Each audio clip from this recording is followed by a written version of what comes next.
بسم اللہ الرحمن الرحیم۔ السلام علیکم۔ یہ کاشانہ بصیرت کا چینل ہے اور آپ جو کتاب سماعت فرما رہے ہیں اس کا نام ہے 6 تقریریں توحید کے موضوع پر، آیت اللہ سید علی خامنائی، ترجمہ مولانا سجاد حسین مہدوی، پارٹ نمبر 8۔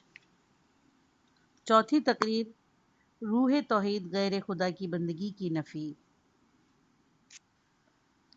اگرچہ اسکولوں میں بھی بچوں کو سکھایا جاتا ہے کہ خدا ایک ہے اور دو نہیں، لیکن محدثوں کی اکثریت توحید کے مختلف پہلوؤں کی شناخت کے اعتبار سے اس دنیا سے جانے کے وقت تک بھی کچھ زیادہ صحیح نہیں جانتی۔ بنابراین جس مسئلے کی اتنی اہمیت ہو اور اس کے بارے میں ہمارے لوگوں کی معلومات اس قدر کم ہو، مناسب معلوم ہوتا ہے کہ انسان کے اس کے بارے میں زیادہ گفتگو کرے۔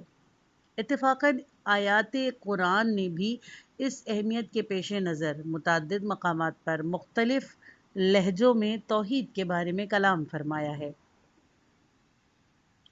اور اگر میں مزید چند دن اس اہم اقتصادی اور عملی اصول پر گفتگو کرنا چاہوں تو ہماری مورد نظر بات کو واضح کرنے کے لیے قرآن کی آیات کریمہ سے متعدد شواہد، نشانیاں اور نمونے لائے جا سکتے ہیں۔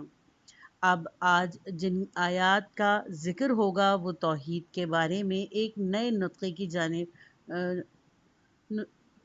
جانب ایک توجہ ہے، جس کی طرف کل بھی اشارہ ہوا تھا۔ آج زیادہ تفصیل سے اس پر روشنی ڈالیں گے۔ سورہ انعام، سورہ نمبر 2، آیت نمبر 114 تا 116۔ ترجمہ: کیا میں خدا کے علاوہ کوئی حکم تلاش کروں جبکہ وہی ہے جس نے تمہاری طرف مفصل کتاب نازل کی، اور جن لوگوں کو ہم نے کتاب دی ہے انہیں معلوم ہے کہ یہ قرآن ان کے پروردگار کی طرف سے حق کے ساتھ نازل ہوا ہے، لہٰذا ہرگز آپ شک کرنے والوں میں شامل نہ ہوں، اور آپ کے رب کا کلمہ قرآن صداقت اور عدالت کے اعتبار سے بالکل مکمل ہے، اس کا کوئی تبدیل کرنے والا نہیں ہے، اور وہ سننے والا بھی ہے اور جاننے والا بھی ہے۔ اور اگر آپ روئے زمین کی اکثریت کا اتباع کر لیں گے تو یہ راہ خدا سے بہکا دیں گے۔ یہ صرف گمان کا اتباع کرتے ہیں اور صرف اندازوں سے کام لیتے ہیں۔ ان چند آیت کے بعد جن کا ترجمہ ہم نے یہاں لکھا ہے اور آخر میں اس کی مختصراً تشریح بھی کریں گے۔ سورہ انعام آیت نمبر 121۔ ترجمہ: اور دیکھو جس پر نام خدا نہ لیا گیا ہو اسے نہ کھانا کہ یہ فسق ہے، اور شیاطین تو اپنے والوں کی طرف خفیہ اشارے کرتے رہتے ہیں تاکہ یہ لوگ تم سے جھگڑا کریں، اور تم لوگوں نے ان کی اطاعت کر لی تو تمہارا شمار بھی مشرکین میں ہو جائے گا۔ عبادت کا مفہوم۔ آج کے ہمارے نقطۂ نظر کا خلاصہ یہ ہے کہ ایک مرتبہ کسی کی عبادت کی جاتی ہے اس کے اس انداز سے کہ اسے مقدس اور عالم طبیعت سے مافوق طاقتوں کا مالک سمجھا جاتا ہے، جیسا کہ تاریخ میں بعض لوگ بتوں کی یا مقدس اور پارسا لوگوں کی عبادت کیا کرتے تھے۔ عبادت سے ابتدائی طور پر جو بات سمجھ میں آتی ہے وہ یہی ہے، یہ جو ہم کہتے ہیں کہ خدا کی عبادت واجب ہے، ہمارے خیال میں یہی تقدس روحانی اور قلبی طور پر احترام اور بزرگی کا پایا جانا ہے، جیسا کہ مثلاً عیسائی حضرات حضرت عیسیٰ علیہ السلام، حضرت مسیح علیہ السلام اور پاک و پاکیزہ مادر گرامی بی بی مریم علیہ السلام کے لیے ایک قسم کے تقدس کے قائل ہیں۔ حضرت مسیح علیہ السلام یا حضرت مریم علیہ السلام کے خیالی مجسمے کے سامنے گھٹنے ٹیکتے ہیں، گریہ کرتے ہیں، اس کی عبادت کرتے ہیں۔ یہ عبادت کا ایک رائج اور عمومی مفہوم ہے۔ اس مفہوم کے علاوہ ایک اور معنی یا یوں کہیے کہ اس مفہوم کا ایک اور پہلو بھی ہے کہ اسے بھی عبادت کہا جا سکتا ہے، اور قرآن میں بھی عبادت اسی معنوں میں استعمال ہوا ہے۔ اگر کسی شخص کی اس دوسرے معنی میں بھی کہ جس کی تشریح ابھی ہم کریں گے عبادت کی جائے، اور کچھ لوگ کسی ذات کی، کسی انسان کی اس صورت میں کہ جسے ہم ابھی بیان کریں گے عبادت کریں، تو یہ بھی ایک قسم کی غیر خدا کی عبادت ہے۔ حاصل سخن یہ ہے کہ عبادت صرف یہ نہیں ہے کہ انسان ایک ذات کے مقابلے میں تقدس کے ساتھ، قلبی احترام کے ساتھ، اس کو بڑا سمجھتے ہوئے اس کے سامنے جھکے، سجدہ کرے، رکوع کرے، دعا کرے، حمد و ثنا کرے، خضوع کے ساتھ اس کی جانب ہاتھوں کو اٹھائے۔ صرف یہی نہیں ہے عبادت، کچھ دوسرے کام بھی ہیں جنہیں عبادت کہا جا سکتا ہے، اور یہ جو ہم کہہ رہے ہیں کہ کہا جا سکتا ہے، یہ ہم اپنی جانب سے نہیں کہہ رہے، اور ایک اور کام ہے، اور یہ مذکورہ بات کی ہی تسلسل ہے، کوئی تیسرا کام نہیں ہے، اسے بھی ہم عبادت ہی کہتے ہیں، ہم نہیں کہتے، قرآن کہتا ہے عبادت۔ بنا بری قرآنی تہذیب میں عبادت ایک وسیع مفہوم پیدا کر دیتا ہے، اور ہمیں یہ وسیع تر مفہوم ڈھونڈنا چاہیے، اور ہم چاہتے ہیں کہ خدا کی عبادت کریں اور غیر خدا کی عبادت نہ کریں، یعنی اگر ہم چاہتے ہیں کہ موحد اور اصلی توحید کی پیروی کریں تو دھیان رکھیں کہ دوسری قسم کی عبادت کو غیر پروردگار عالم کے لیے انجام نہ دیں، یعنی وہی چیز جسے دنیا کے سامنے موحدین باوجود یہ کہ وہ اپنے خیال میں اور بظاہر کسی غیر خدا کو مقدس نہیں مانتے، سجدہ نہیں کرتے تھے،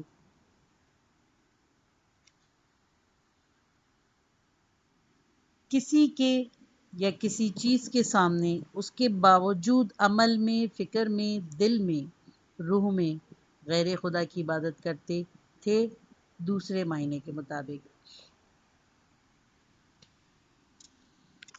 عبادت و اطاعت۔ عبادت کے دوسرے معنی کیا ہیں؟ عبادت کے دوسرے معنی بہت سادہ ہیں۔ لغت میں یہ اطاعت کے معنی میں رائج ہے، مستقل طور پر اور بلا قید و شرط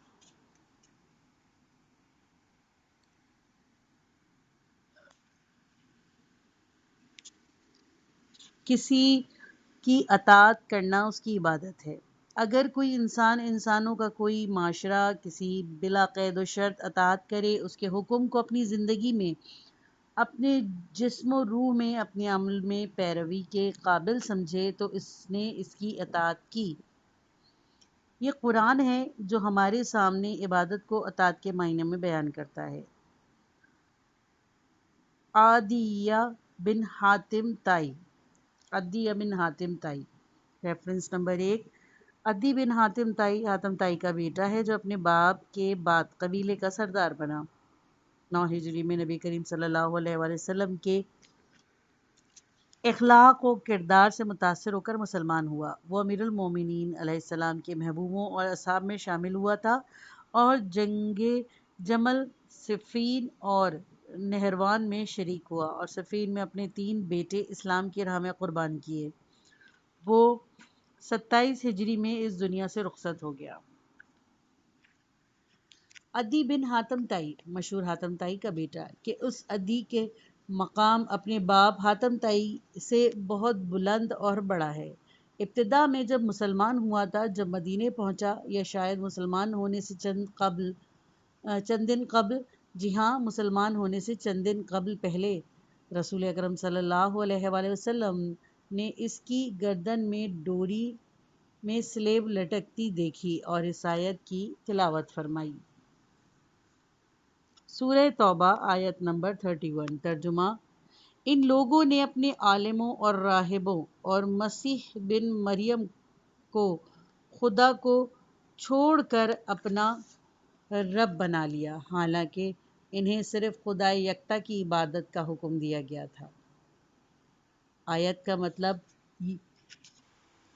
مطلب یہ ہے کہ مسیحیوں اور یہودیوں نے اپنے احبار اور رہبان یعنی علماء کو، اپنے عالموں اور زاہدوں کو، اور عیسیٰ بن مریم کو اپنا پروردگار اور خدا بنا لیا، جبکہ خدائے متعال نے انہیں حکم دیا تھا کہ خدا کے علاوہ کسی کی عبادت نہ کرے۔ جب یہ آیت عدی بن حاتم تک پہنچی تو اس نے کہا، اے خدا کے رسول صلی اللہ علیہ وآلہ وسلم، یہ بات درست نہیں ہے۔ کب سے ہمارے احبار و رہبان ہمارے رب شمار ہونے لگے؟ ہم نے کب ان کی عبادت کی؟ اس نے پیغمبر اکرم صلی اللہ علیہ وآلہ وسلم اور آیت قرآن پر اعتراض کیا۔ کیونکہ اس کے ذہن میں عبادت کے وہی معنی تھے جو اس وقت آپ کے ذہن میں ہیں۔ جناب، وہ عبادت کر رہے ہیں، یعنی پرستش، یعنی تقدس کے ساتھ۔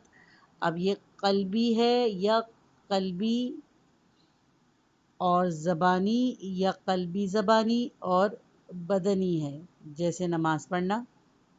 چونکہ عدی بن حاتم عبادت کو اس معنی میں سمجھتا تھا، جب اس نے دیکھا کہ قرآن کی آیت یہ کہہ رہی ہے کہ یہ لوگ اپنے عالموں اور زاہدوں کی عبادت کرتے تھے، اپنا رب پروردگار قرار دیتے تھے اور انتخاب کرتے تھے، اسے اعتراض ہوا۔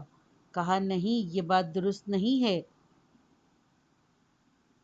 ہم مسیحیوں نے کب اپنے احبار و رہبان کی عبادت کی ہے؟ پیغمبر اکرم صلی اللہ علیہ وآلہ وسلم نے عدی کے اس تصور کے جواب میں فرمایا کہ ہاں، تم نے ان کے سامنے سجدہ نہیں کیا۔ پیغمبر اکرم صلی اللہ علیہ وآلہ وسلم کے کلام کا مفہوم پیش کر رہا ہوں، لیکن جو کچھ انہوں نے کہا اسے بے چوں چرا مان لیا۔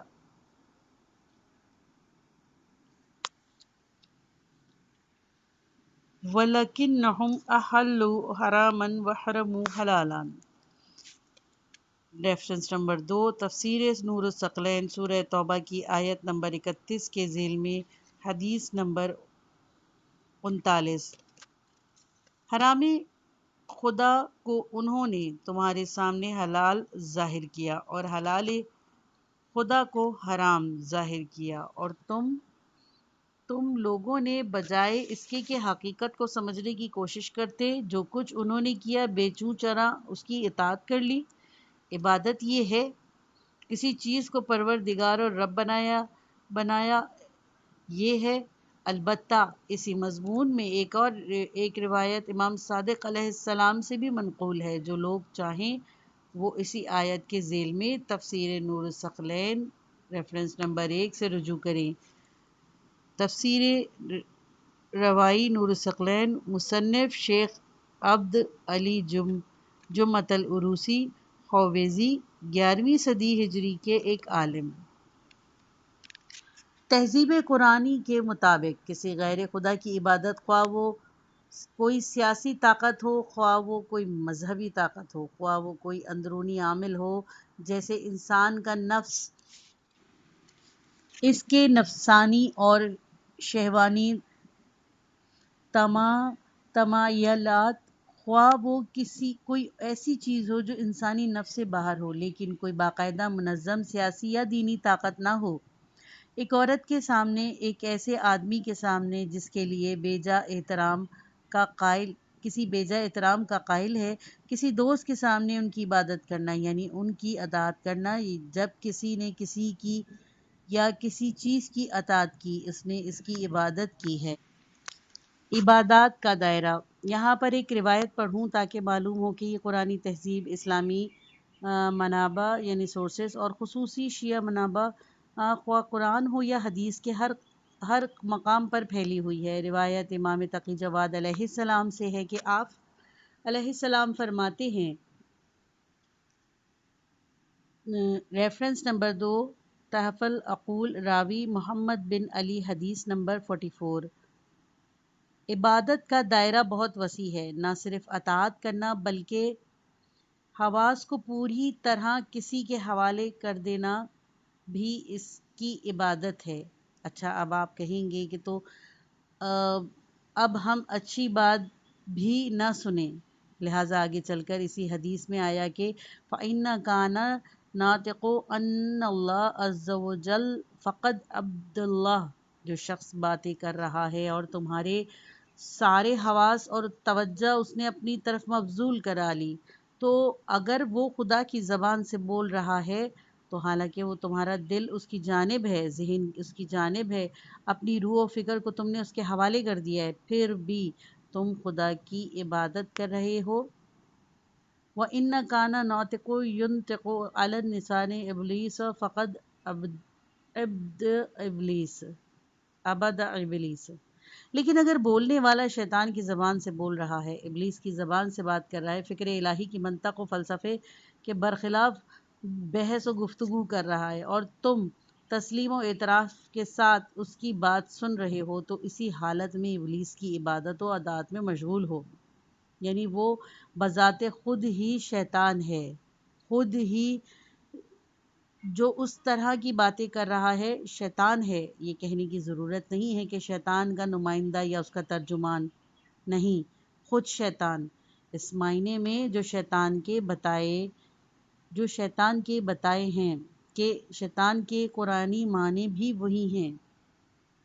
کسی چیز کی اطاعت کرنا جو اس انداز کی ہو، خواہ وہ کوئی سیاسی طاقت نہ ہو، کوئی مذہبی طاقت نہ ہو، اس کی بے چارہ اطاعت کرنا، اس چیز کی عبادت کرنا، اور اگر کوئی صرف خدا کی عبادت کرنا چاہے اور غیر خدا کی عبادت نہ کرنا چاہے، یعنی موحد ہو، یکتا پرست ہو، یکتا گرا ہو، تو اسے اپنی مطلق اطاعت کو بھی پروردگار عالم کے ساتھ، خدا عظیم کے ساتھ مختص کرنا ہوگا۔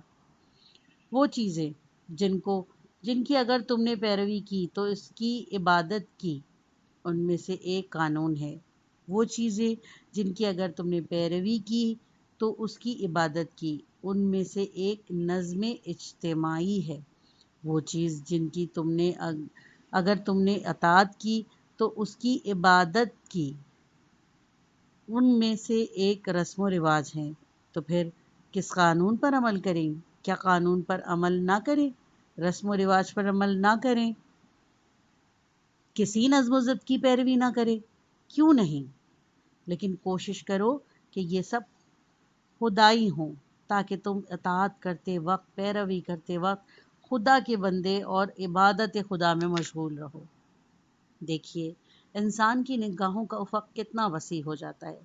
دیکھ لیجئے تاریخی واقعات انسان کے لیے قابل تفسیر ہو جاتے ہیں۔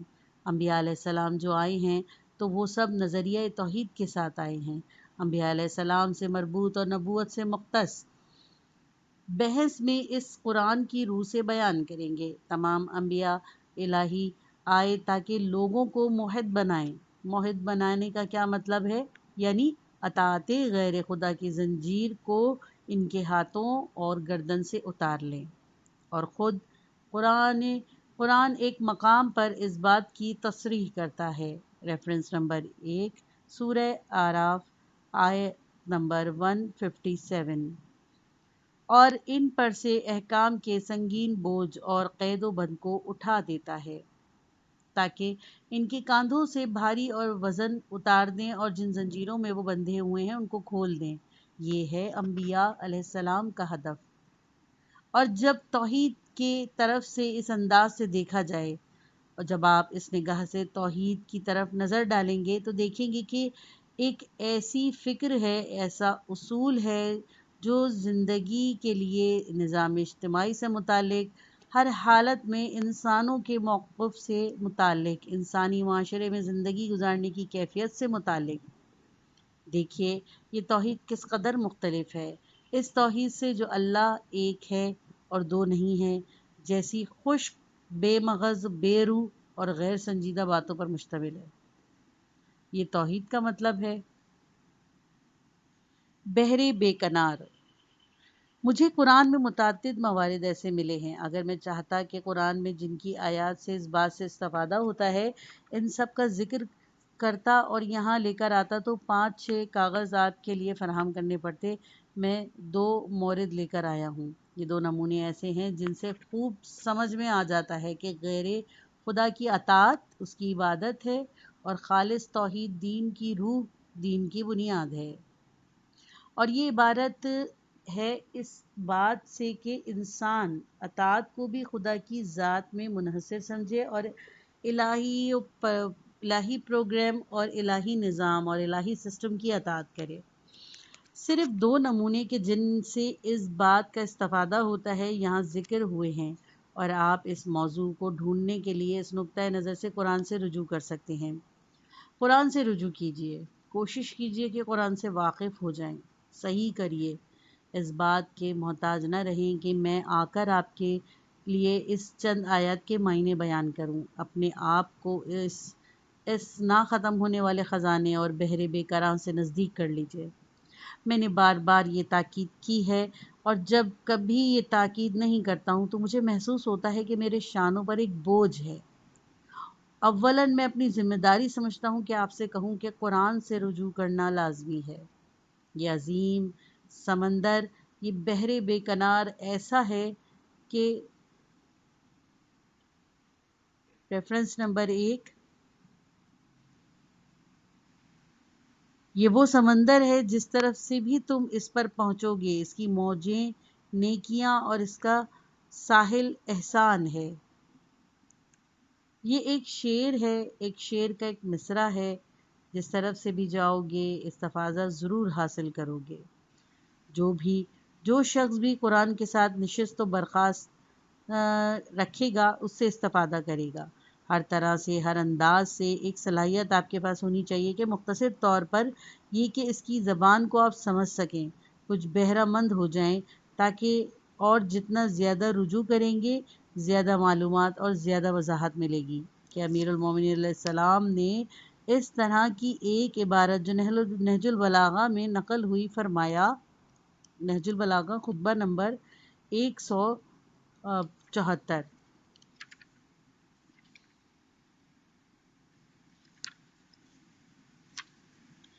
یہ امیر المومنین کا کلام ہے۔ فرماتے ہیں جس کسی نے بھی قرآن کے ساتھ ہم نشینی نہیں کی مگر یہ کہ قرآن کے پاس سے اٹھا تو اس کے اندر کمی و بیشی واقع ہوئی، ایک اضافے اس کے اندر ہوا ہے، ایک افزائش اس کے اندر ہوئی ہے، اس کے ساتھ ساتھ ایک کمی بھی ہوئی، ایک کاستی بھی ہوئی۔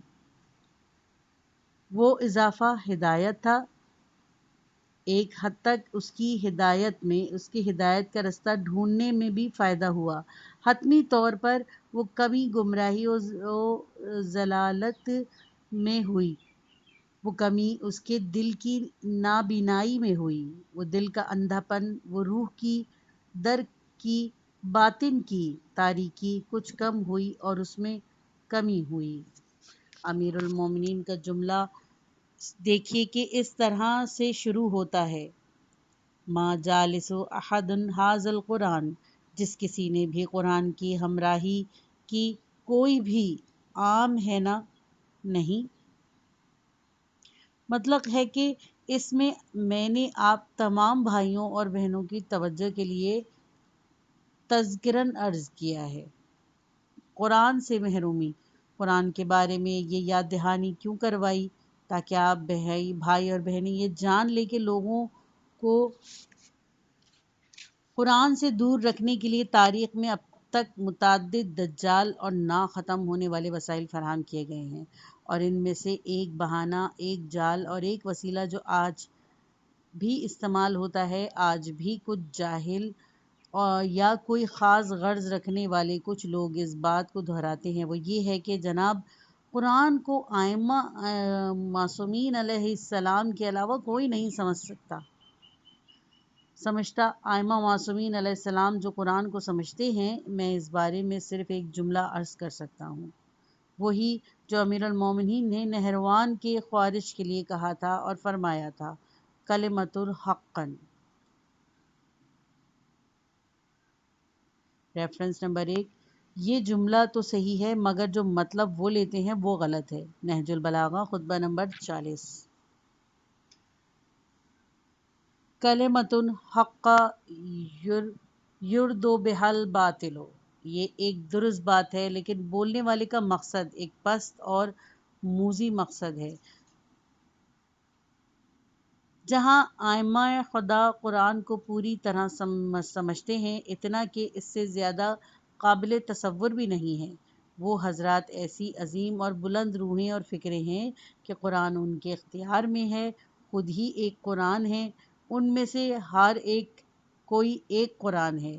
میں اس میں کوئی شک و شبہ نہیں، لیکن یہ کہ امام علیہ السلام قرآن کو خوب سمجھتے ہیں، اس کا مطلب یہ نہیں ہے کہ میں اور آپ اس کا ایک لفظ بھی نہیں سمجھ سکتے، قرآن کی ایک ظاہری بات بھی نہیں سمجھ سکتے۔ یہ جملہ درست ہے کہ ائمہ ہدی علیہ السلام قرآن سے آگاہ اور دانا ہیں، لیکن بولنے والے کا مقصد یہ نہیں ہے کہ امام علیہ السلام کے مقام کو بلند بتائے۔ جو شخص یہ بات کہتا ہے کہ اس کا مقصد یہ ہے کہ تو قرآن سے دور رہو، اس بندہ خدا کی طرح سے جسے کہتے ہیں کہ نماز پڑھو، تو اس نے کہا جناب اگر نماز وہ چیز ہے جو میرے مولا علی علیہ السلام نے پڑھی ہے تو پھر میں کیوں کر پڑھوں؟ کہنے لگا گر نماز آن بود کان مظلوم کرد دیگران رائے زمین عمل محروم کرد، اگر نماز وہ چیز ہے جو اس مظلوم نے پڑھی ہے تو دوسروں کو اس عمل سے محروم کر دینا چاہیے۔ یہ منطق بھی وہی منطق ہے۔ اگر وہ قرآن کو سمجھتے ہیں تو میں اور آپ کیوں قرآن کو کھولیں؟ اے بیچارے انسان، اے محروم انسان، اے معرف قرآن سے محروم شخص، وائے ہو تمہارے حال پر، وائے ہو تمہارے حال پر، وائے ہو تمہاری حالت پر کہ تم قرآن کو نہیں سمجھتے، لیکن تمہاری حالت پر زیادہ تف ہے اگر تم نہ خود سمجھو اور نہ دوسروں کو سمجھنے دو۔ اجازت نہ دو کہ پیاسے لوگ اس پر جوش اور بہتے چشمے سے استفادہ کریں۔ وائے ہو تمہارے حال پر، وائے ہو ان کے حال پر جو لوگوں کو قرآن سے دور رکھتے ہیں، قرآن سے ہٹا دیتے ہیں، طرح طرح کے عذر و بہانے بنا کر لوگوں کو سمجھنے کی غرض سے قرآن کو کھولنے نہیں دیتے۔ وائے ہو ان کے حال پر، اور آپ بھائی اور بہنیں سمجھ لیں کہ آج ہمارا سروکار قرآن سے ہے، جیسا کہ پیغمبر خدا صلی اللہ علیہ وآلہ وسلم نے فرمایا۔ اصول کافی، ریفرنس نمبر 1، اصول کافی، کتاب فضل القرآن، حدیث نمبر 2، حدیث نمبر 3۔ جب فتنے تاریک رات کے حصوں کی مانند تم پر چھا جائیں تو تم پر قرآن لازم ہے۔ کون سا وہ دن، تاریک راتیں جسے فتنے دکھائی نہیں دے رہے؟ ہم اپنی بے نور اور کم روشنی والی آنکھوں کے سامنے منحرف راستے نہیں دیکھ رہے، ہر طرف سے اور ہر شکل کے چوروں اور رہزنوں اور دیووں کو چشمے بینا دیکھ نہیں رہی۔ پس قرآن کی طرف کب رجوع کیا جائے گا؟ کس وقت کے لیے ہے یہ؟ اس وقت جب امام زمان علیہ عجل اللہ تعالی فرجل آ جائیں گے، وہ تو خود قرآن ناطق ہیں۔ آج کا دن وہ دن ہے کہ ہم قرآن کی طرف رجوع کریں۔ اس کی پہلی شرط یہ ہے کہ ہم قرآن کو سمجھیں۔ حکم کون؟ میں نے آج کی بحث سے مربوط 2 حصوں کی آیات کو ڈھونڈا ہے، آپ جائیں 10 دوسرے حصوں کو ڈھونڈیں۔ میں برادران کو تاکید کرتا ہوں ان لوگوں کو جو قرآن کو سمجھ سکتے ہیں، یعنی قرآن کے ظاہری جملوں پر عربی، فارسی یا اردو ترجمہ پر توجہ کر سکتے ہیں، وہ حتمی طور پر رجوع کریں، اور جو نہیں کر سکتے وہ اپنے اندر اس امکان کو، اس طاقت کو پیدا کریں، عربی پڑھیں، قرآن سیکھیں، درس قرآن سیکھیں، اپنے آپ کو قرآن سے مانوس کیجئے، قرآن سے رفاقت پیدا کیجئے۔ جو دن اور جو لمحہ قرآن کے انس کے بغیر گزر جائے وہ باعث حسرت ہے۔ پہلا حصہ سورہ انعام سے ہے، البتہ قرآن کے لہجے پر توجہ رکھیے گا۔ قرآن عام کتابوں کی طرح نہیں ہے، یعنی کہ ایسا نہیں ہے کہ کہیں کہ فلاں فصل اطاعت و عبادت کے معنی میں ہے۔ قرآن کا مضمون، اس کا بیان اور قرآن کا بولنے والا اس عام سطح سے بہت بالا تر ہے۔ پروردگار عالم کے لیے پوری کائنات اور تمام موجودات ایک سطح کی ہیں، اس بنا پر جیسے وحی کے موقع کی مناسبت ہوتی تھی، اس آیت کو کسی مورد میں نازل ہو جاتی تھی۔ آیت کے اشاروں سے وہ تعبیرات اور جملات جو آیت کے اندر ہیں، آیات کے سیاق کو دیکھتے ہوئے اپنا مورد نظر مطلوب ڈھونڈ لیجئے۔